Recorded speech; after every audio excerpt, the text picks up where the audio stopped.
আগামী 14 মার্চ বরাক উপত্যকায় আসছেন ভারতের প্রধানমন্ত্রী নরেন্দ্র মোদী। শিলচর ফ্লাইওভার এবং পাঁচগ্রাম বরাপানি হাইস্পিড করিডোরের শিলান্যাস করবেন প্রধানমন্ত্রী নরেন্দ্র মোদী। ডলুতে প্রস্তাবিত গ্রিনফিল্ড এয়ারপোর্টের পরিবেশের ছাড়পত্র হয়ে গেছে, জানালেন মুখ্যমন্ত্রী ডক্টর হিমন্ত বিশ্ব শর্মা। কাছাড়ে বরুঙ্গা হিলারায় 400 কোটি টাকা ব্যয়ে নির্মিত কাছাড় সিমেন্ট প্ল্যান্ট ম্যানুফ্যাকচারিং ইউনিটের উদ্বোধন করলেন রাজ্যের মুখ্যমন্ত্রী ডক্টর হিমন্ত বিশ্ব শর্মা। সেই অনুষ্ঠানে মুখ্যমন্ত্রী ডক্টর হিমন্ত বিশ্ব শর্মা জানিয়েছেন, এই 400 কোটি টাকা ব্যয়ে নির্মিত কাছাড় সিমেন্ট প্ল্যান্ট ম্যানুফ্যাকচারিং ইউনিটের জন্য বরাক উপত্যকার জনগণরা উপকৃত হবেন। এটি চালু হলে প্রায় 1000 বেকার যুবক যুবতীর প্রত্যক্ষ এবং পরোক্ষ কর্মসংস্থান হবে বলে জানানো হয়েছে। মুখ্যমন্ত্রী আরও জানান যে অ্যাডভান্টেজ আসামের উদ্যোগের মাধ্যমে শুধু এই সিমেন্ট প্ল্যান্ট ম্যানুফ্যাকচারিং ইউনিটই নয়, আরও বিভিন্ন শিল্প প্রতিষ্ঠান আসামে স্থাপিত হবে। পাশাপাশি স্থানীয় স্কুল, রাস্তাঘাট, পানীয় জল এবং স্বাস্থ্য ব্যবস্থার উন্নয়নে নজর রাখার নির্দেশও দিয়েছেন মুখ্যমন্ত্রী। মুখ্যমন্ত্রী আরও বলেন যে আগামী 14 মার্চ বরাক উপত্যকায় আসছেন ভারতের প্রধানমন্ত্রী নরেন্দ্র মোদী। তিনি শিলচর ফ্লাইওভার এবং পাঁচগ্রাম বরাপানি হাইস্পিড করিডোরের শিলান্যাস করবেন। এদিন সাংবাদিকের প্রশ্নের উত্তরে মুখ্যমন্ত্রী বলেন যে ডলুতে প্রস্তাবিত গ্রিনফিল্ড এয়ারপোর্টের পরিবেশের ছাড়পত্র হয়ে গেছে। এদিন মুখ্যমন্ত্রীর সঙ্গে অনুষ্ঠানে উপস্থিত ছিলেন আসাম সরকারের মন্ত্রী বিমল বরা ও কৌশিক রায়, রাজ্যসভা সাংসদ কনাদ পুরকায়স্থ, বিধায়ক কমলাক্ষ দে পুরকায়স্থ এবং কোম্পানির চেয়ারম্যান পদ্মশ্রীপ্রাপ্ত सजन बाजनोका। स्टार सीमेंट एक बहुत बड़ा उद्योग लेके आए हैं।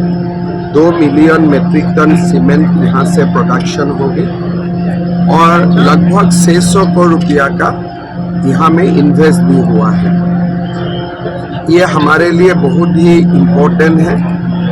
जो एडवांटेज असम में कमिटमेंट किया गया था वही आज फुलफिल हुआ है।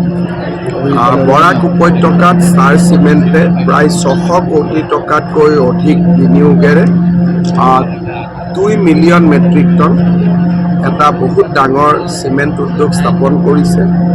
তাক আজি মই উদ্বোধন কৰিলোঁ আৰু ৰাইজেও খুব ভাল পাইছে। বৰাক উপত্যকাটো উদ্যোগীকৰণ আৰম্ভ হৈছে। মই ষ্টাৰ চিমেণ্টৰ এই যাত্ৰাত শুভেচ্ছা জনাইছোঁ। আমাৰ গৃহমন্ত্ৰী অমিত শ্বাহ ডাঙৰীয়া আহিব। তেখেতে ভাইব্ৰেণ্ট ভিলেজ 2 এই যিটো প্ৰগ্ৰেম ভাৰত চৰকাৰে সীমান্ত অঞ্চলত থকা গাঁৱৰ উন্নয়নৰ বাবে এখন নতুন আঁচনি লৈছে, তাৰ উদ্বোধন কৰিব। অহাকালি তেওঁ গুৱাহাটীলৈ যাব, CRPFৰ পেৰেডত ভাগ ল'ব আৰু বিয়লি কচুতলিত আমি যি ট্ৰাইবেল বেল্ট এণ্ড ব্লকত উচ্ছেদ অভিযান কৰিছিলোঁ সেই স্থানত এটা অসম পুলিচ বেটেলিয়নৰ নতুন চৌহদ এটাৰ কাম শুভ আৰম্ভণি কৰিব। এইটো ট্ৰাইবেল বেল্ট এণ্ড ব্লক আছিল, তাতে এনক্ৰ'চমেণ্ট আছিলে।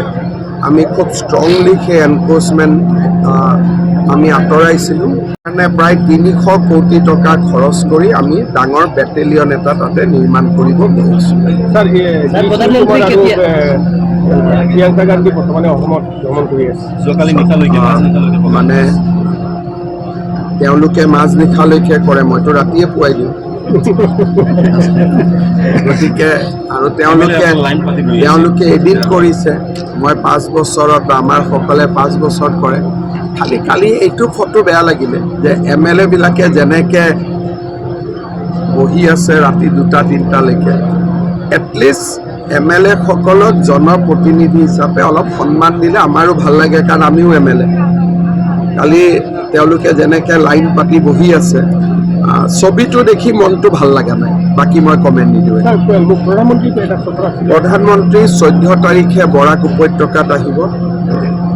পাঁচগ্ৰামৰ পৰা গুৱাহাটীলৈ, বৰাপানী হৈ গুৱাহাটীলৈ যিটো এক্সপ্ৰেছ হাইৱে বনিব, 4.5 ঘণ্টাত আমি গুৱাহাটী গৈ পাম। সেই প্ৰকল্পটো তেওঁ আধাৰশিলা স্থাপন কৰিব। টেণ্ডাৰ হৈ গ'ল, ৱাইল্ড লাইফ বৰ্ডৰ ক্লিয়াৰেঞ্চ হৈ গ'ল, লেণ্ড একুইজিশ্যনৰ কামো বহুতখিনি আগবাঢ়ি গ'ল। ৰাস্তাৰ কাম এতিয়া আৰম্ভ হ'ব। 14 তাৰিখে প্ৰধানমন্ত্ৰী ডাঙৰীয়াই কৰিব। শিলচৰ ফ্লাইঅভাৰৰো কৰিব আৰু এক্সপ্ৰেছ কৰিডৰো। এয়াৰপৰ্টৰ এনভাইৰমেণ্টেল ক্লিয়াৰেঞ্চ যোৱাকালি আমি পাইছোঁ। এতিয়া হাতত সময় কম আছে। এনভাইৰমেণ্টেল ক্লিয়াৰেঞ্চ লোৱাৰ পিছত কেবিনেটলৈকে যাব লাগিব।